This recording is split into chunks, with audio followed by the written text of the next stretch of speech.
मेरी ज़बान लड़खड़ा रही है, मेरे रुंगटे खड़े हैं। यहाँ से 600 किलोमीटर दूर एक घटना होती है, लेकिन मैं भी साहिब औलाद हूँ, मेरे भी बच्चे हैं। अगर मैं उनको नज़ीर देख कर कहूँ, अगर मैं उनको दिमाग में ला कर कहूँ, तो क्या आपकी औलाद है? आप सोचें क्या सज़ा होनी चाहिए उनकी। कल उन्हें अगर फांसी की सज़ा हो जाएगी, हाई कोर्ट पहुँच जाएंगे, हाई कोर्ट से हो जाएगी सुप्रीम कोर्ट पहुँच जाएंगे। ये कोर्ट का खेल होता रहेगा। मेरी बच्चियाँ झूले की तरह लटका दी उन्होंने, हैं, जैसे रस्सी पे किसी जानवर को लटका दिया। यकीनी तौर पे हमारे संविधान ने बहुत छूट दे रखी है। हमारा संविधान बहुत विशाल हृदय वालों ने लिखा है, बाबा साहब ने लिखा है। उनका मानना था कि एक भी निर्दोष ना को सज़ा ना हो, चाहे 10 गुनाहगार छूट जाएं। लेकिन ऐसा गुनाह, ये अपराध नहीं है, ये गुनाह है, ये गुनाह अजीम है, ये खुदा की अदालत में गुनाह है।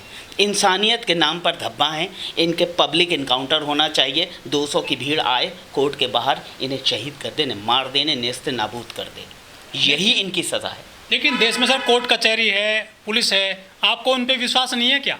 देखिए, बात मेरे विश्वास की नहीं है, बात उस मजलूम के उस मजलूम लोगों के विश्वास की, उसके माँ के विश्वास की, जिन्होंने अपनी बच्चियाँ खो दी। मैं तो कह दूंगा हाँ, देश का संविधान है, मैं तो कह दूंगा कोर्ट कचहरी है, मैं तो कह दूंगा पुलिस ने अच्छा काम किया, मैं तो कह दूंगा, मैं कैमरे पर हूँ, मैं बिल्कुल कह दूंगा। लेकिन मैंने वो दर्द महसूस किया है। देखिए, ये मामला भले ही नया है, मानसिकता 70 साल पुरानी है, लेकिन नहीं बदले उन लोगों के दिन, उन लोगों की मानसिकता जो यकीनी तौर पर आज भी हैवानियत को अपना खुदा मानते हैं, अपना भगवान मानते हैं, अपना अल्लाह मानते हैं। उनकी नज़र में इंसान की कीमत उसकी ज़ात से है। बात दलित की नहीं है, बात गरीब की है। देश में 2 ही ज़ात हैं, अमीर और गरीब। अमीर को हर जगह न्याय मिल जाता है, गरीब हर जगह पिस जाता है। मैं 10 ऐसे मुसलमान अमीरों को जानता हूँ जो अपराधी हैं और न्याय से उन्हें क्लीन चिट मिल गई, न्यायालय से।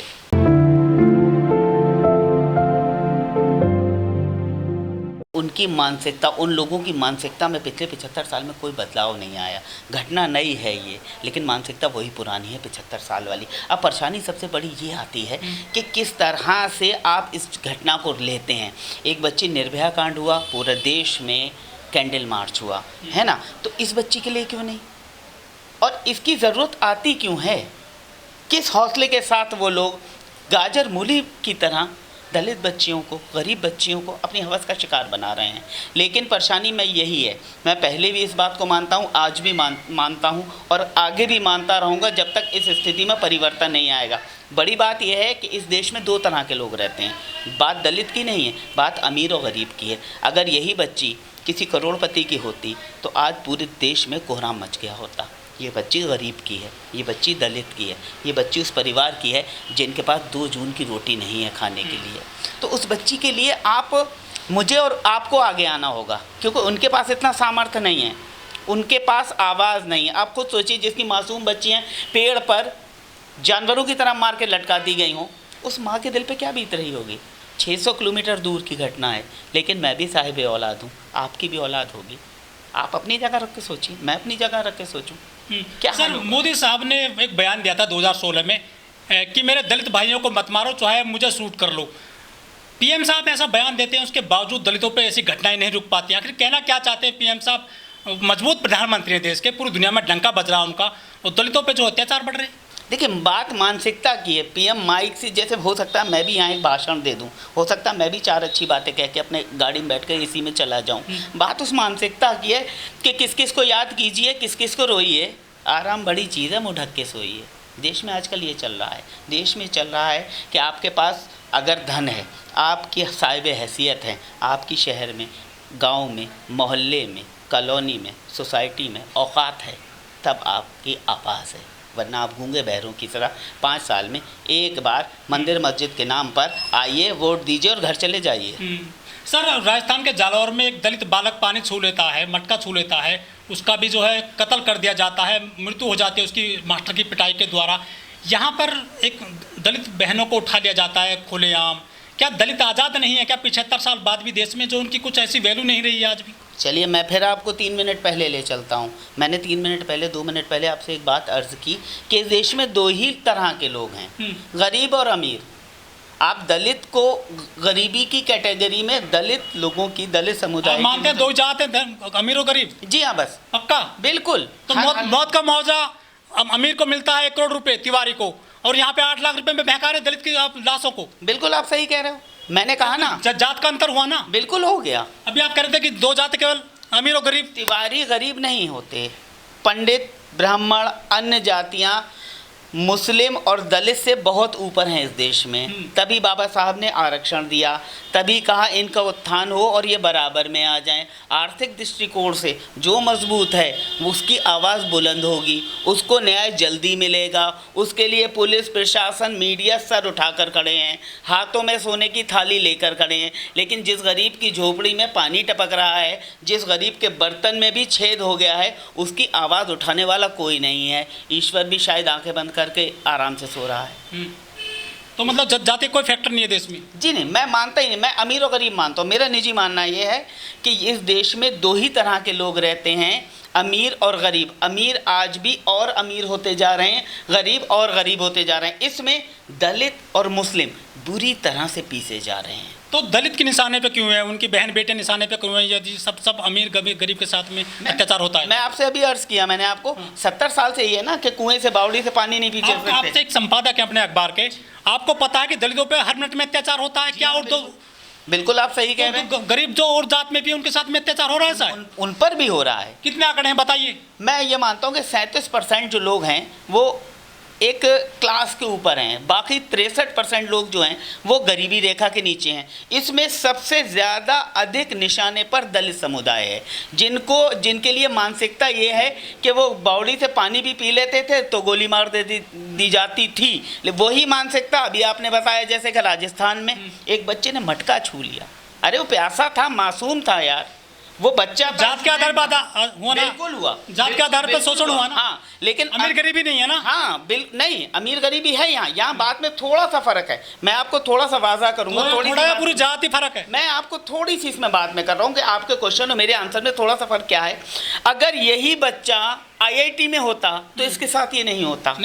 बिल्कुल। जम्मू कश्मीर में प्रोफेसर चंद्रशेखर ने सुसाइड कर लिया, उसको सस्पेंड कर दिया, को टर्मिनेट कर दिया। बिल्कुल सही बात है, मैं बच्चे की बात कर रहा हूँ, आप बालिग की बात। पायल तडवी ने सुसाइड किया था, MBBS कर रही थी महाराष्ट्र में। मैं मासूम बच्चे की बात कर रहा हूँ और आप बात कर रहे हैं बालिग की। नहीं, आप मुझसे सुनना चाहते हैं या मुझे बताना चाहते हैं? अगर आप मुझे बताना चाहते हैं तो माइक अपनी तरफ ले लीजिए, अगर आप मेरा व्यू जानना चाहते हैं तो माइक इधर रखिए, ये आपकी मर्जी पर है। देखिए, अगर इस परिवार की आवाज़ देश की आवाज़ बन गई तो निश्चित रूप से सरकार भी दबाव में होगी और वो ब्यूरोक्रेसी भी दबाव में होगी जो इस न्याय प्रक्रिया में साक्ष्य संकलन, जैसे पुलिस डिपार्टमेंट, वो IO, वो विवेचक दबाव में होंगे, इसलिए कि पूरे देश में चर्चा चल रही है। तो इस चक्कर में जल्दी न्याय मिलने की मुझे उम्मीद लगती है। लेकिन अगर इस मामले को दबाने के लिए कुछ और बड़ा कर दिया गया, मीडिया में नहीं आया, कैंडल मार्च नहीं हुए, लोग साथ नहीं हुए, देश खड़ा नहीं हुआ, तो इसमें माफ़ कीजिएगा, मुझे नहीं लगता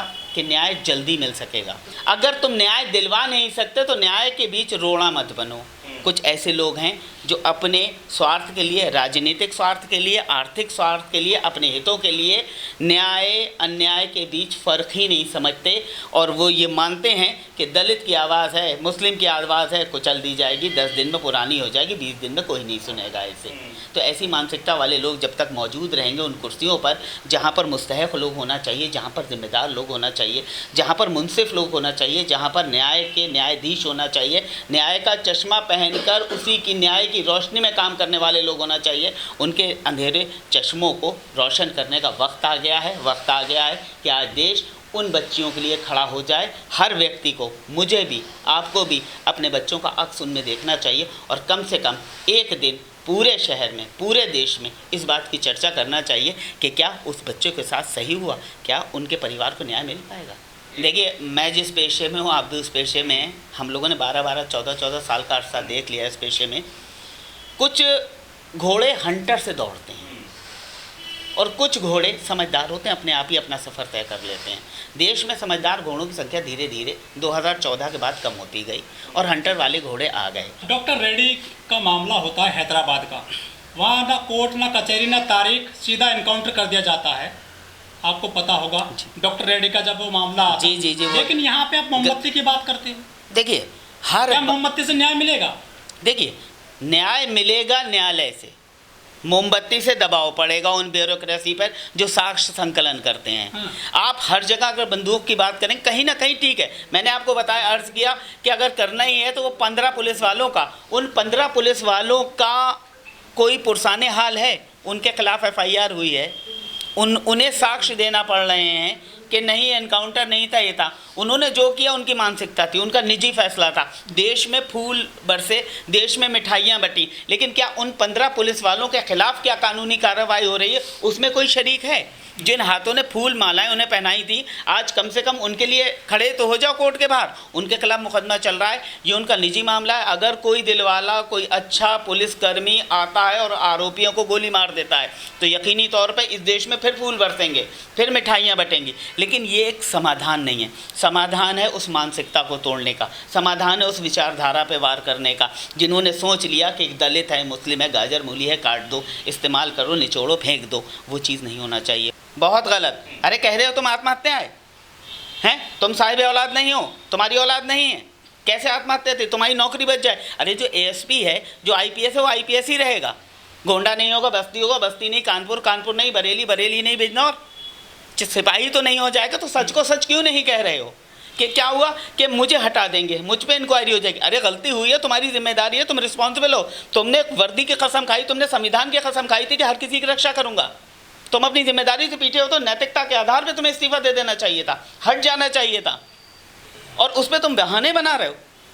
तो मैं क्या, आप क्या, दुनिया में कोई भी सही नहीं कहेगा इस इंसान को। चुनाव आते हैं तो जो नेता हैं वो दलितों पर खाना खाते हैं, उनकी बात करते हैं, लेकिन वो कहीं नेता नजर नहीं आ रहे इस मैटर में। बिल्कुल नहीं आएंगे साहब। परेशानी तो यही है, हमने दलित के लिए अलग पार्टी बना दी, हमने मुस्लिम के लिए अलग पार्टी बना दी, हमने हिंदू के लिए अलग पार्टी बना दी। गलती मेरी है व्यक्तिगत। मैं सबसे पहले अपने आप को कसूर मानता हूँ कि यार मुस्लिम है तो अखिलेश ही ठीक होंगे, है ना। नमाज़ पढ़ी यार, अखिलेश यादव को वोट दोगे वोट। अरे अखिलेश ने किया क्या मुस्लिम के लिए? भाजपा को क्यों नहीं दोगे? बहन जी को क्यों नहीं दोगे? मेरिट के हिसाब से, काबिलियत के हिसाब से जब आप अपने रहनुमा चुनोगे, यकीनी तौर पे मैं किसी का फेवर नहीं कर रहा, मैं किसी को बुरा नहीं कह रहा, लेकिन अगर काबिलियत के हिसाब से अपने रहनुमा चुनोगे, कभी शर्मिंदा नहीं होगे, कभी परेशान नहीं होगे।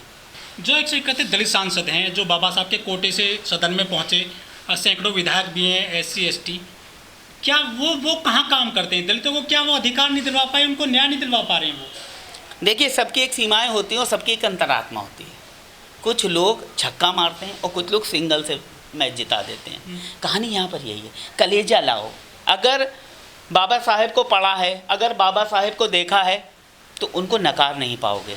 और अगर तुमने धन को देख लिया, तुमने पैसे को देख लिया, तुमने पोजीशन को देख लिया, तुमने इज्जत को देख लिया, तुमने शोहरत को देख लिया, तो उनके साथ न्याय नहीं कर पाओगे। ये उनका निजी मामला है, उनकी अंतरात्मा, उन्हें अपने आप को देखना चाहिए, अपने गिरेबान में खुद झांकना चाहिए कि किन की बदौलत तुम यहाँ पहुँचे हो और किन के लिए तुम क्या कर रहे हो। देश में अमृत महोत्सव मनाया जा रहा है, आज़ादी का, हर घर तिरंगा पहुँचा, दलितों को क्या अमृत मिला? अमृत महोत्सव उनके नहीं, उन्हें सिर्फ विष मिला। 75 साल में दलित सिर्फ विष पी रहे हैं, मर रहे हैं। जिम्मेदार कौन है?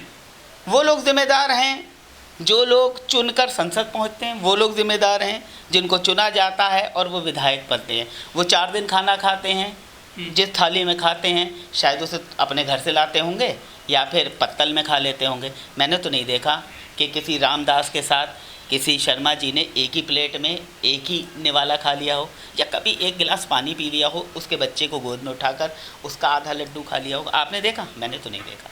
जो दुनिया में उगा है वो डूबेगा। सूरज सुबह 6:05 पे उगता है, शाम को 7:29 में डूब जाता है, और दोपहर में 2 बजे कोई खड़ा नहीं हो पाता। यहाँ से पसीना उठता है, ब्रेन हेमरेज हो जाता है। लेकिन सर, उत्तर प्रदेश वो सूबा है जहाँ पे आरोपियों के घरों में बुलडोजर चल जाता है, एनकाउंटर होते हैं, गाड़ी पलट जाती है, उसके बावजूद ऐसा हीनेस क्राइम हो रहा है। देखिए, ये मेहनत कश जब इस दुनिया से अपना हिस्सा मांगेंगे, एक बाग नहीं, एक खेत नहीं, ये सारी दुनिया मांगेंगे। जितना जुल्म करना है उन लोगों पे कर लो जो बेसहारा हैं। अंबानी के घर पे बुलडोज़र नहीं चल सकते हैं, मोहल चौकसी भाग गए, किंगफिशर के मालिक मालिया साहब भाग गए, उनके घर नहीं है यहाँ, या बुलडोज़रों में इतनी ताकत नहीं है।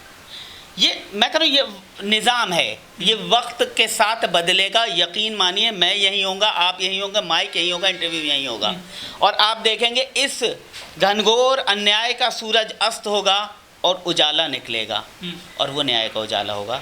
ईश्वर पर भरोसा रखिए, अपनी करनी पर भरोसा रखिए और लौ जलाते रहिए। योगी जी ने बयान दिया था कि पुलिस की जो हूटर बजेगा ना, बदमाश भाग जाएंगे, यूपी छोड़ देंगे, लेकिन ये बदमाश फिर कहाँ से आ रहे हैं उत्तर प्रदेश में जो इस तरह से अपराध कर रहे हैं? ये इसका जवाब तो योगी जी ही दे सकते हैं। आपकी नज़र में क्या है? मेरी नज़र में तो हूटर पहले की तरह बच रहे हैं, अपराध पहले की तरह हो रहे हैं।